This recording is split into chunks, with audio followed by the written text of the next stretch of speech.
আসসালামু আলাইকুম রহমতুল্লাহ। ভালো আছেন সবাই? আপনারা জানেন যে আমরা সবাই কিন্তু বাংলাদেশের মানুষ একটা বৃষ্টির অপেক্ষায় ছিলাম। আহ, তো বৃষ্টি হয়েছে আমাদের বাংলাদেশের বিভিন্ন জায়গায়। তো তার পরিপ্রেক্ষিতে কিন্তু অনেক জায়গায় আবার ঠান্ডার কারণে, যাকে বজ্রপাত বলি আমরা, সেটার কারণে অনেক মানুষ কিন্তু মারা গেছে। ঠিক আছে।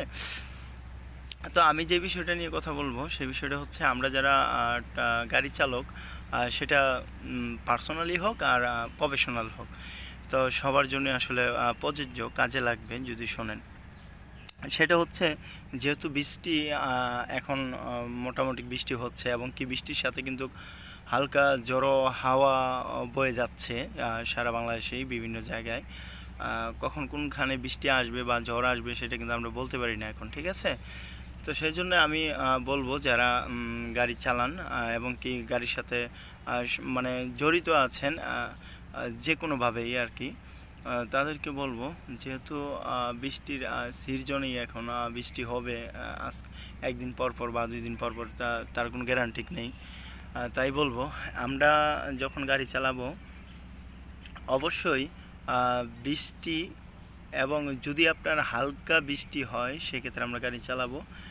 আর যদি খুবই ঝড়ো হাওয়া, বৃষ্টির সাথে ঝড়ো হাওয়া হয়, তারপর হচ্ছে বৃষ্টির ঘনত্ব বেড়ে যায়, আমাদের উইফারে কিন্তু অনেক সময় এমন কিছু বৃষ্টি হয় সেটা কিনা উইফারে কাটতে পারে না সেই সময়টা, এবং আমরা গাড়ি যেন একটু সাইড করে রাখি। বৃষ্টি যদি হালকা মানে একটু কমে যায়, তারপর যেন গাড়িটা চালাই, তাহলে কিন্তু ভালো হবে।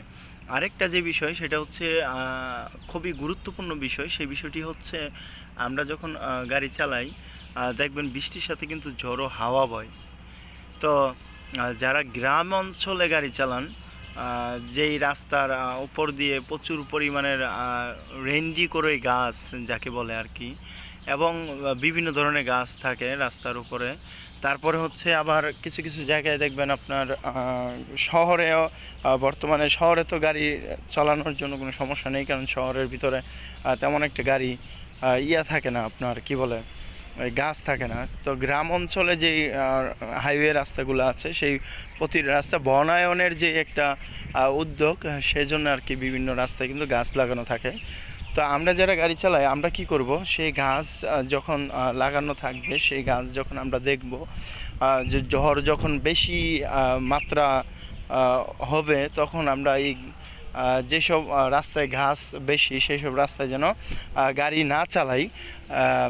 খুবই সবথেকে উত্তম হবে যদি আমরা ওই রাস্তাগুলোতে গাড়িগুলা আমরা না চালাই, বৃষ্টি যখন ঝড় প্রচুর পরিমাণের হবে। আপনি দেখবেন ঝড় কিন্তু বড় ঝড় হয়তো বা 1 ঘন্টা বা আধা ঘন্টা বা 10 মিনিট 5 মিনিট থাকতে পারে, তারপরে কিন্তু এগুলো আসলে ঝড় কিন্তু চলে যাবে। আর আমরা যদি ওই ঝুঁকি নিয়ে গাড়ি চালাই, তাহলে কিন্তু যে কোনো মুহূর্তে যে কোনো জায়গায় আপনার উপর থেকে গাছের ঢাল ভেঙে, নয়তো ঘাস পড়ে, এরকম ঘটনা কিন্তু ঘটছে। ঠিক আছে। যাতে মানুষ ক্ষয়ক্ষতি অনেক হয়েছে, এবং কি মানুষের মৃত্যুও কিন্তু হয়েছে। অতএব আমরা যেন এই ঝড় বাদলের সময় গাড়িটা যেন কন্ট্রোলে রাখি, এবং কি যেন গাড়িটা না চালাই, সেটাই সব থেকে ভালো হবে। আর যদি আপনি মনে করেন সেফ, তাহলে গাড়ি চালাবেন। আর যদি মনে করেন না সেফ না, তাহলে আপনি এক জায়গায় গাড়িকে রেখে পার্কিং করে দাঁড়িয়ে থাকবেন বৃষ্টি কমার অপেক্ষায়, এবং কি ঝড় কমার অপেক্ষায়। এগুলোকে একটু ফলো রাখবেন।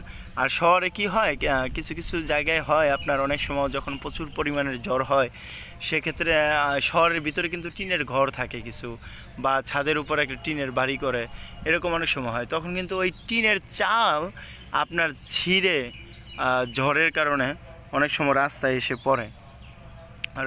পড়ে, তখন ওই গাড়ির ক্ষয়ক্ষতি হয়, মানুষেরও ক্ষয়ক্ষতি হয়। তো এগুলা যদি আশা করি রাস্তার মধ্যে চলের জন্যে এগুলাকে একটু ফলো করে চলি, তো আমার কাছে আমি ছোট্ট জ্ঞানে আমার যতটুকু ধরেছে, আমি আপনাদেরকে ততটুকু বোঝানোর বলার চেষ্টা করেছি। আসলে আপনাদেরকে উপদেশ দিচ্ছি না, এটুকু হচ্ছে আর কি। অনেকে আমরা বুঝি, অনেক সময় মানি না, আর সেজন্য এই দুর্ঘটনা ঘটে। তাই আর কি আমি একটু বললাম আপনাদেরকে, একটু এগুলোকে যদি ফলো করেন, ড্রাইভার ভাই যারা আছেন এবং কি যারা আরোহী আছেন গাড়ির মধ্যে, যারা চলাচল করেন, তাদের জন্য আর কি প্রযোজ্য।